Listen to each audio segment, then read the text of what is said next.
Pływanie z przyborem, czyli wszelkiego rodzaju ułatwienia dające nam pomoce podczas nauki pływania, zaczyna się najczęściej od płynięcia z makaronem, a my dzisiaj porozmawiamy sobie o tym kolejnym kroku, który następuje po tym, czyli o płynięciu z deską. Płynięcie z deską jest o tyle trudniejsze, jeśli chodzi o płynięcie z makaronem na przykład, że daje nam to sztywny jeden punkt podparcia, najczęściej z przodu, bądź też od góry, na przykład płynąc na plecach. Natomiast makaron okala całe nasze ciało, jeśli odpowiednio go złapiemy. Na pewno jest dużo łatwiej rozłożyć sobie siły i utrzymać się na wodzie używając makaronu. Natomiast my dzisiaj porozmawiamy o tych osobach troszkę bardziej zaawansowanych, które makaron zostawił już w schowku, a wyjęły na jego miejsce deskę.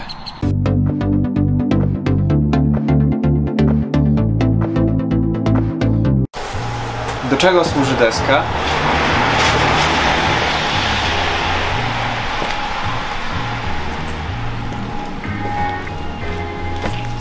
Można jej użyć zamiast parasola.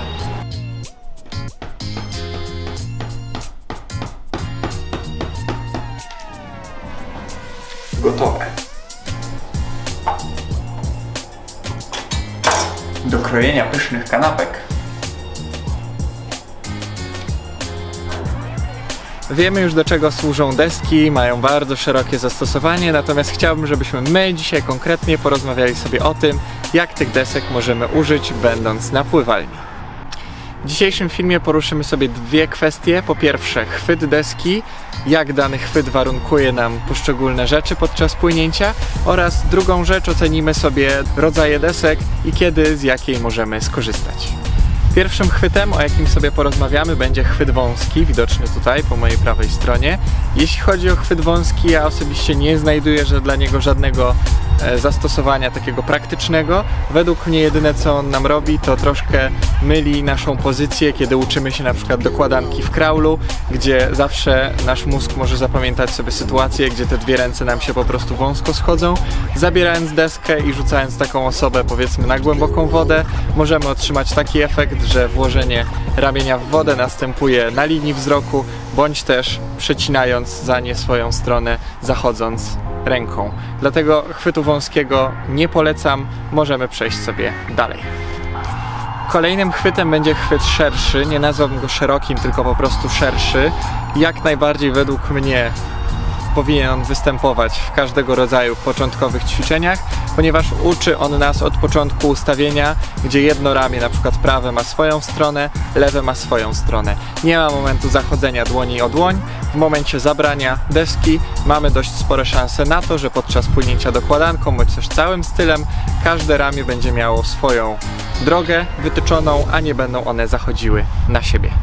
Następny sposób, w jaki możemy sobie chwycić deskę, jest to chwytanie daleko, czyli gdzie nasze dłonie zaczepiają już o końcową krawędź deski. Chwyt, powiedziałbym, bardzo towarzyski, jeśli pływamy na samych nogach, chcemy się zrelaksować bez zanurzania głowy pod wodę, możemy śmiało sobie wtedy porozmawiać, nie ma sprawy.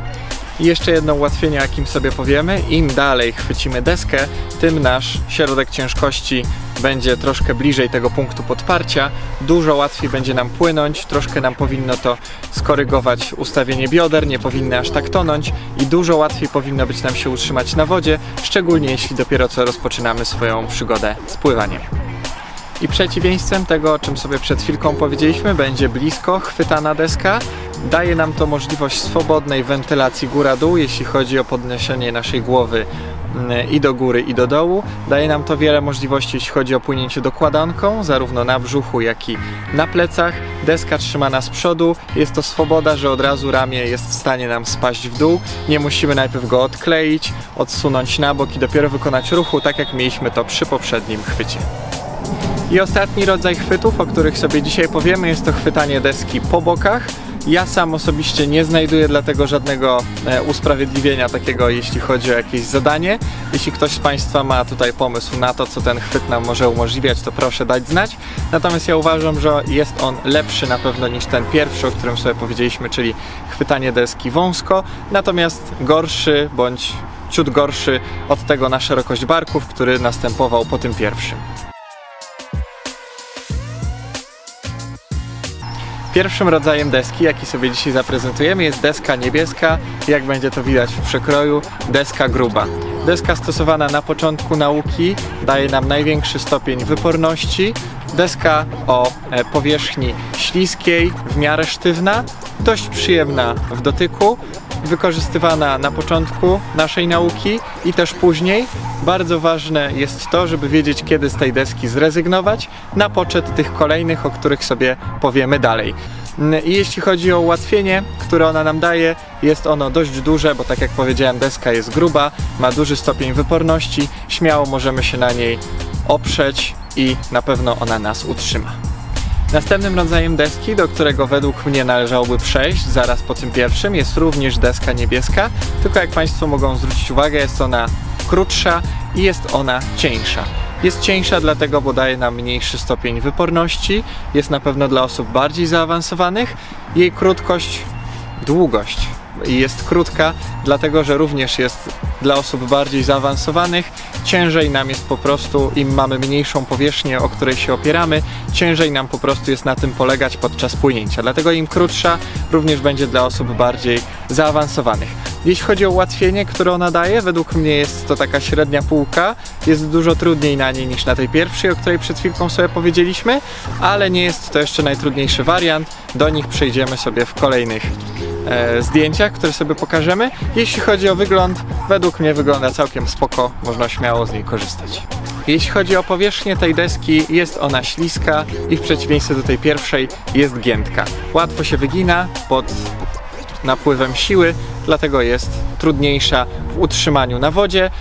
Między innymi taki dość częsta przypadłość, jak zaczynamy tylko płynąć, odbijamy się od ściany, deska jest praktycznie na równo z linią wody.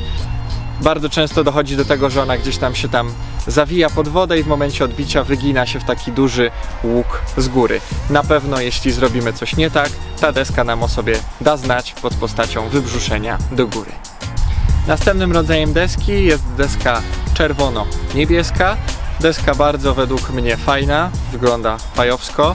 Jeśli chodzi o powierzchnię, jest ona taka szorstka, chropowata, troszkę mniej przyjemna jeśli chodzi o dotyk. Jest to deska z desek sztywniejszych oraz cieńszych, jak mam nadzieję tutaj widać na obrazku obok mnie. Jeśli chodzi o jej zastosowanie, to cały czas idziemy sobie w dół tej naszej drabiny, czyli im jesteśmy niżej, im kolejne rzeczy sobie pokazujemy, tym są one dla osób bardziej zaawansowanych. Deska już przybiera nam kształt bardziej takiego kwadratu, a nie prostokąta. Również szerokie zastosowanie ma, tak jak te deski przed chwilką.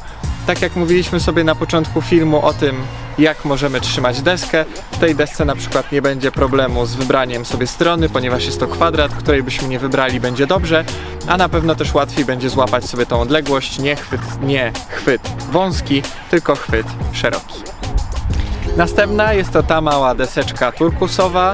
Jeśli chodzi o jej powierzchnię i ogólnie specyfikację, jak widać jest ona dość krótka, więc tak jak już sobie powiedzieliśmy, na pewno dla osób bardziej zaawansowanych. Jest ona troszkę szorstka, ale to naprawdę nie przeszkadza. Według mnie powinna być kolejnym stopniem trudności, jeśli chodzi o naszą naukę, żeby finalnie móc odłożyć tą deskę i płynąć już na przykład całym kraulem, całym grzbietem, czy obojętnie jakimkolwiek stylem. I ostatnia rzecz, o której sobie dzisiaj opowiemy, jest to 8, albo jak kto woli pullboy. Jeśli chodzi o jej zastosowanie, jest bardzo, bardzo szerokie. Podtrzymanie jej z przodu, powkładanie jej w nogi, na przykład albo między kostki, albo już tutaj wyżej w okolicach ud. Bardzo szerokie, tak jak mówię, zastosowanie, zarówno do płynięcia dokładanek w kraulu, jak i do płynięcia na samych ramionach w kraulu i też w innych stylach. Jej powierzchnia jest śliska, deska jest dość sztywna, ciężko się ją wygina na boki. Jeśli chodzi o jej wygląd i w ogóle specyfikację, według mnie bardzo fajna. Jak widzimy osobę, która korzysta przeważnie z tej 8, możemy stwierdzić, że jest to osoba, która już troszkę więcej potrafi, nie boi się jej zastosować. Szczególnie u osób, które dopiero zaczynają, ten efekt taki włożenia czegoś między nogi, co nas wypycha do góry, jak mamy problem z tonącymi biodrami, może spowodować początkową panikę, natomiast później bardzo dobrze deska nadaje się do korekty właśnie tych tonących bioder i wielu innych rzeczy. Także polecam i według mnie jest to na równo z tą małą deseczką turkusową, którą przed chwilą sobie pokazaliśmy, jeden z ostatnich kroków, zanim odłożymy sprzęty i wypłyniemy na szerokie wody już bez żadnych pomocy. To już wszystko na dziś. Mam nadzieję, że taki troszkę inny materiał od pozostałych się Państwu spodoba. Zachęcam do komentowania, wymiany poglądów i widzimy się za tydzień. Do usłyszenia.